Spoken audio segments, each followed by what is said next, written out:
This is the DAR Today podcast, and I'm your host, Brooke Bullmaster Stewart. Well, the holidays are coming, and we're all so very busy with all of our plans for fun and family. Maybe while you're wrapping presents and getting ready, you'll want to enjoy today's episode. I love that one of the things we'll be talking about today is the Bill of Rights. Did you know that yesterday, December 15th, was a special observance holiday for the Bill of Rights? One of, I think, the most extraordinary writers we have in our DAR society is Sarah Towne diCicco. Sarah is the National Vice Chair for the Constitution Week Committee and will be sharing an article that she wrote today. Great information on how the Bill of Rights came to be, why it was so important. We'll also talk today about a couple of chapters and how they have commemorated special events, and then we'll end with a really fun segment that also came to us from an article, but this one we found in the National Defender newsletter. What a great resource that is. This story is about the origins of how NORAD came to track Santa Claus on Christmas Eve. Such a fun story. We're hoping you and your family are enjoying a great holiday season. I know we're all excited for next week when we'll enjoy a Merry Christmas or a Happy Hanukkah. I think a very happy holiday season for the DAR Today podcast committee would be for anyone listening to click that subscribe button. Remember, it's free to do so. Okay, now it's time to pour the hot chocolate or the hot toddy and enjoy our episode because, as you know, we're so happy you're here with us today.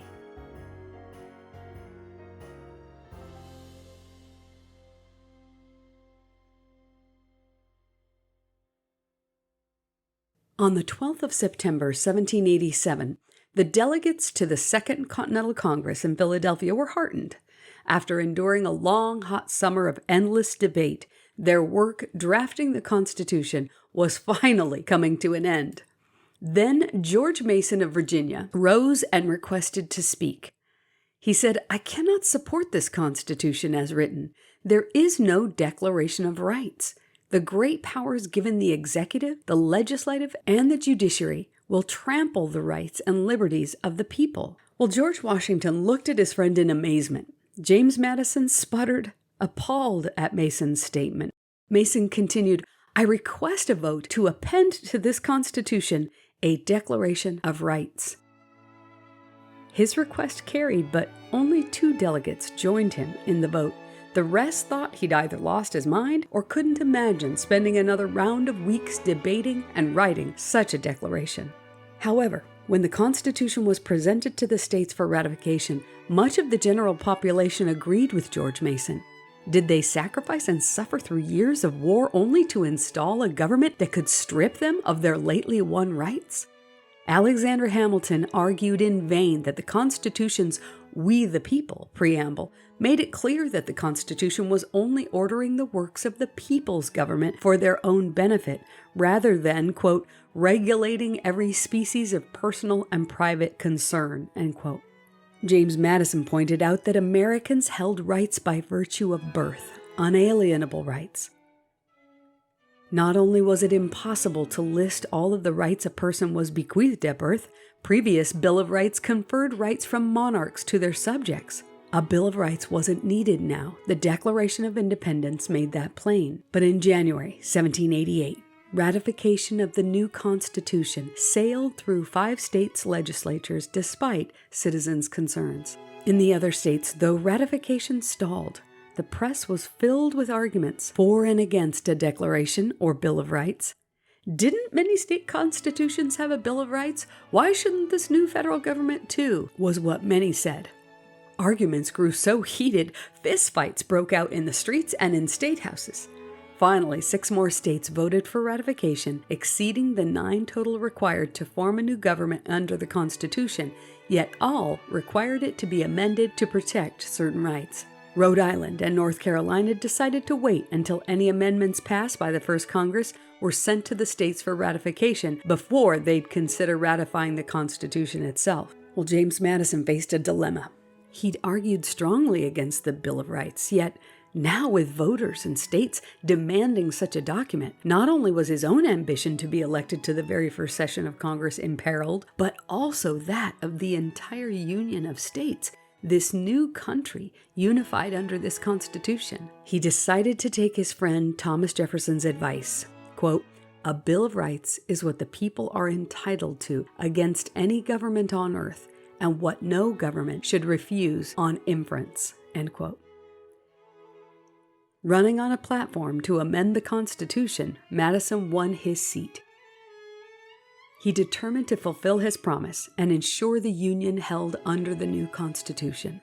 On the 4th of March, 1789, 11 states sent their newly elected representatives and senators to the first United States Congress held in New York City's Federal Hall. Madison's original thought had been to change the text of the Constitution, but after a number of representatives objected, on June 8th he presented 17 amendments to the House. He based these primarily on George Mason's Declaration of Rights of Virginia, the Magna Carta, the Massachusetts Body of Liberties, and some aspects of the more than 200 proposed amendments sent in by the states.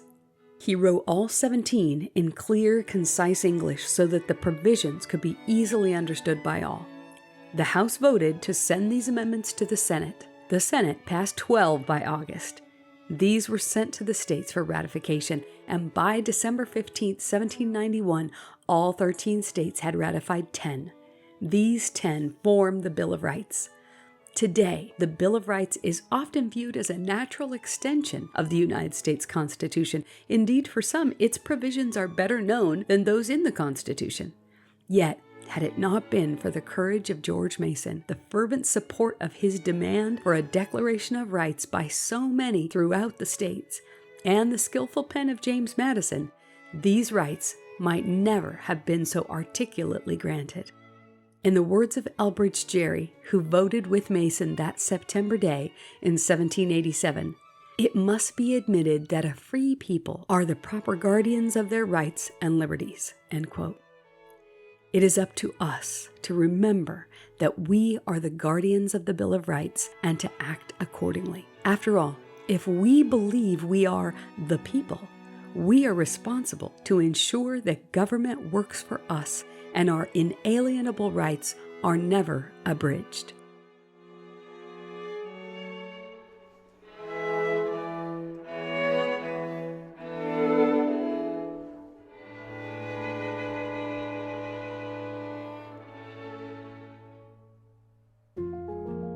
The Martha Ibbetson chapter in Illinois conducted a wreath-laying ceremony to remember casualties of the Vietnam War from Elmhurst in Illinois on Wreaths Across America Day last year. The ceremony was held at a local Vietnam memorial where their names are engraved. The 14 young men remembered at the memorial gave their lives between 1966 and 70 at ages between 20 and 26. Colors were posted at the memorial site by members of the Elmhurst Scout Group 117G. Chapter Vice Regent Libby Sturdy served as MC for the ceremony put together by chapter member Jackie Bussert. Other chapter members took place in readings. Names of the fallen were read by 2 guest Vietnam veterans. The wreath was placed by chapter regent Linda Herf. Members of Vietnam Veterans Association Chapter 242 in Northwest Chicago heard of the planned ceremony and surprised the chapter with their attendance. All veterans present were asked to step forward and give their name and dates and places of service. The chapter puts together a unique ceremony each year for Wreaths Across America Day to recognize a different war or veterans memorial so none are forgotten. Local press coverage has been generous, giving people a chance to see DAR in action in the community, and especially highlighting how DAR values the military and its veterans. We've left a link in the show notes for the ceremony template they have so generously provided for any chapter to modify to suit what they are doing. Now, the Cordelia Steen chapter in Oklahoma had a fantastic event. The ladies of the Cordelia Steen chapter in Edmond, Oklahoma, celebrated their patriot ancestors by participating in the Liberty Fest parade. Funds from the America 250 celebration grant were used to decorate the float, purchase America 250 flags, and create the signs that each member proudly held in the parade. Now, this parade, called the most patriotic in Oklahoma, attracts thousands of visitors each year. Afterwards, and I think this is a fantastic idea, members converted those signs that they were holding in the parade into yard signs, which they took home to display in their front yards. In fact, we had received an email from Mary, who is the chapter regent of the Cordelia Steen chapter there in Oklahoma, where she sent us a couple of notes about their event. She talked about how tens of thousands of spectators line up along the 1.5-mile parade route to watch every year. And this had been the 52nd year of the event. Now, the Cordelia Steen chapter, she says, is not yet 5 years old and has participated in the parade for 4 years. Good for them. She says, we are proud to have the opportunity to demonstrate our patriotism and support our community. Well, what a great example of this new chapter, really, again, 5 years old, in how they are out there in their community, showing that this is what the DAR does today. These are its members, its volunteers. And again, congratulations to the Cordelia Steen chapter there in Oklahoma. What plans does your chapter have coming up that you're working for? Ways to participate in events in your community. I think it's so encouraging for all people who are hearing this podcast, even members of the public who have no idea what DAR does. And also for those chapters who are looking for ideas on what they can do. We want to keep telling everyone what the DAR is doing today.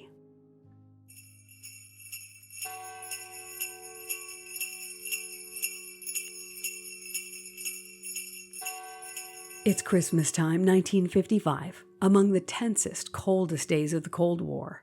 Barely 2 years removed from a bloody stalemate on the Korean Peninsula, the American people are on edge, and their military is on hair-trigger alert. In West Berlin, communist armies literally surround U.S. troops. Moscow has just forged the Warsaw Pact to consolidate its hold over Eastern Europe and sharpen its aim on Western Europe. There are huge tensions between China and Taiwan, so Congress has authorized the president to use force to defend the island.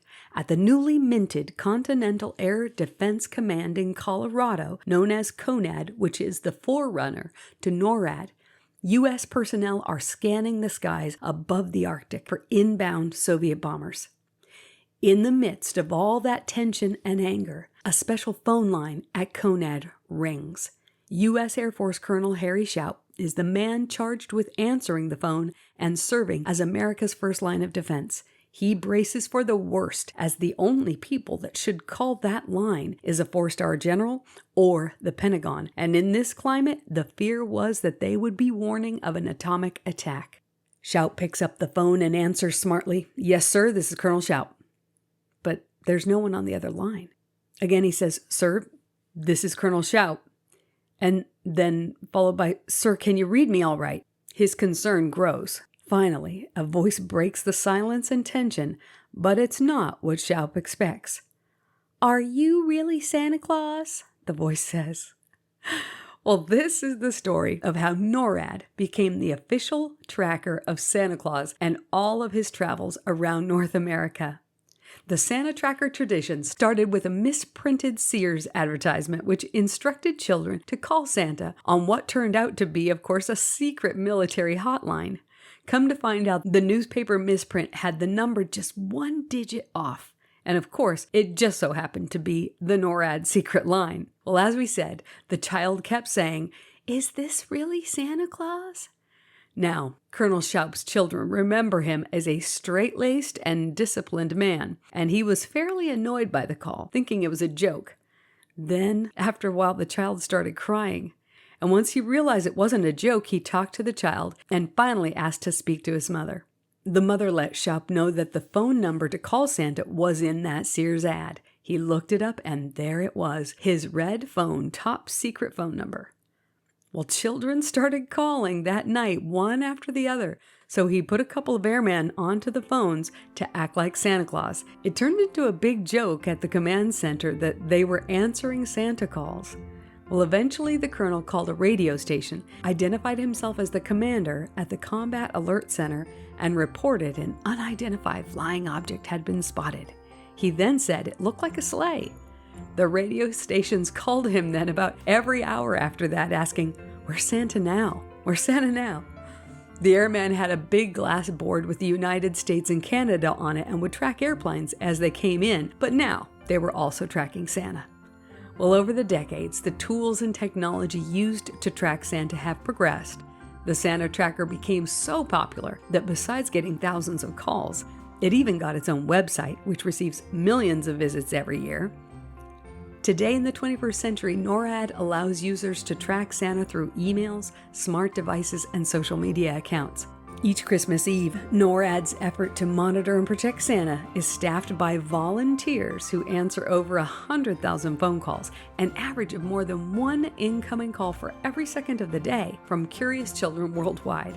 Terry Van Kuren, Schaup's daughter and a volunteer for the annual NORAD Tracks Santa program, once said, "I swear to goodness you can't put the phone down without it ringing in your hand again."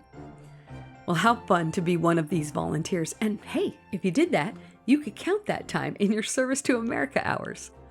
Well, later in life, Colonel Schaup got letters from all over the world thanking him for what he did and appreciating his sense of humor. He retired from the Air Force in 1968, fondly remembering his role in establishing the Santa tracking tradition. And the red phone rang. The red phone ringing is either the Pentagon calling or the four-star general, General Partridge. Mm-hmm. So I picked it up and I said, "Yes, sir, this is Colonel Schaup." "Sir, this is Colonel Schaup." I said, "Sir, can you read me all right? Are you really Santa Claus?" And I looked around my staff. I thought, somebody's playing a joke on me, and this isn't funny. I said, "Would you repeat that, please? Are you really Santa Claus?" And I knew then that there was some screw-up on the phones. I just get thrilled thinking about it. That red phone, boy, that's either the old man, the four-star, or the Pentagon. So I was all shook up. And I thought, well, do you suppose he's setting a trap for me? What is this? And I said, "May I speak with your mother, please?" "Yes, but will you bring me everything I want?" I said, "Yes, you just leave the list there, but be sure to leave some food because I have a lot of traveling to do." "Well, how do you do that, Santa? How do you?" I said, "That's the magic of Christmas. If anybody asks you, you just tell them that's the magic of Christmas. And they better not answer any more questions because Santa will put them on the bad list. They won't get anything." So that's what started it. Colonel Schaup always enjoyed sharing the story of the misprinted phone number, and he kept a collection of thank you letters he had received from people all over the world. In an interview, Schaup's family said that being the Santa Colonel was his proudest accomplishment. Well, Colonel Schaup died on March 14th, 2009 at the age of 91, and we are so thankful for the part he played in this treasured American tradition.